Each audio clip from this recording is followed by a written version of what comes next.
Hey everyone, welcome back to our channel. আজ তোমাদের সঙ্গে শেয়ার করব তোমাদের ত্বক কিভাবে ভালো রাখবে, ড্রাই স্কিনকে কিভাবে অয়েলি স্কিন করতে পারবে। চলো ফার্স্টে বলে নিই।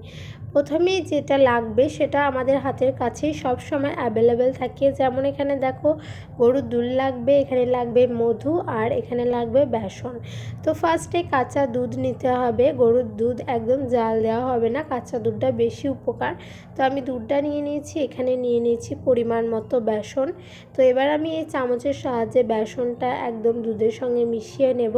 তোমাদের আন্দাজ অনুযায়ী তোমরা নেবে। আমি কিন্তু এখানে 3 চামচের মতো নিলাম, দেখো অল্প করে।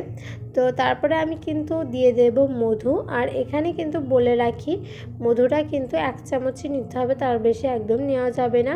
মধুতে রয়েছে অ্যান্টি অক্সিডেন্ট, তো আমাদের কিন্তু মধু অনেক উপকারী স্কিনের জন্য।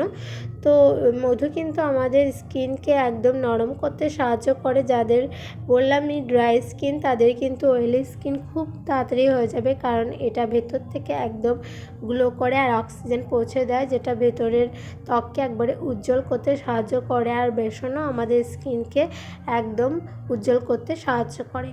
তো যখন তিনটে একসঙ্গে হয়ে যায়, দুধ, বেসন এবং মধু, তখন তিনটেই একসাথে কাজ করে আর স্কিনকে সব রকম ময়শ্চারাইজার করতে সাহায্য করে, তার সাথে সাথে গ্লোয়িং করতে সাহায্য করে এবং সফট করতেও সাহায্য করে। তো এটা তোমরা একদম ড্রাই স্কিনের জন্য তোমাদের পারফেক্ট হবে। তো এটা তোমরা প্রত্যেক দিন স্নান করার আগে 5 মিনিট মাখিয়ে রেখে দেবে। তারপরে তোমরা কোনো রকম ফেস ওয়াশ বা সাবান ইউজ করবে না, নর্মাল পানি দিয়ে ধুয়ে দেবে। আর প্রত্যেক 1 মাসে করে দেখো রেজাল্ট পাবে।